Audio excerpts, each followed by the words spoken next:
Imagine un maître zen observant un chat sauvage. Chaque fois qu'il tente de l'approcher, le félin s'éloigne. Mais dès qu'il détourne son attention, le chat vient se frotter contre lui. Cette danse subtile illustre un principe fondamental de la philosophie asiatique. Plus on force les choses, plus elles nous échappent.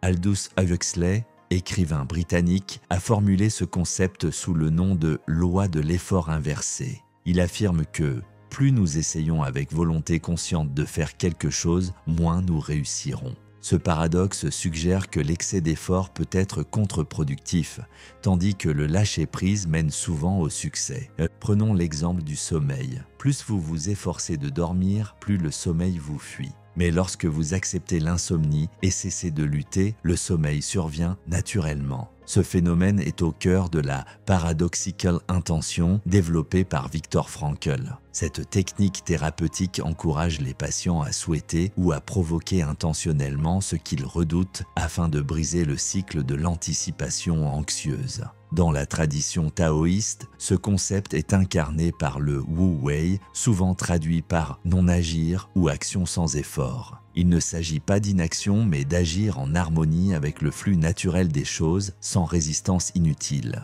Comme le souligne Lao Tzu dans le Tao Te Ching, peux-tu rester immobile jusqu'à ce que l'action juste se produise d'elle-même ? Cette philosophie nous enseigne que parfois, le meilleur moyen d'atteindre un objectif est de cesser de s'y accrocher désespérément. Les samouraïs japonais comprenaient également cette vérité. Dans le Hagakure, recueil de pensées sur la voie du guerrier, il est dit que la spontanéité et la fluidité sont essentielles au combat. Un esprit trop focalisé ou tendu devient rigide et vulnérable. En revanche, un esprit détendu et adaptable peut réagir avec précision et efficacité. Cette approche est également visible dans les arts martiaux comme l'aïkido où l'on utilise la force de l'adversaire contre lui plutôt que de s'opposer directement. En absorbant et en redirigeant l'énergie de l'attaque, le pratiquant incarne le principe du Wu Wei, transformant la force opposée en un mouvement harmonieux.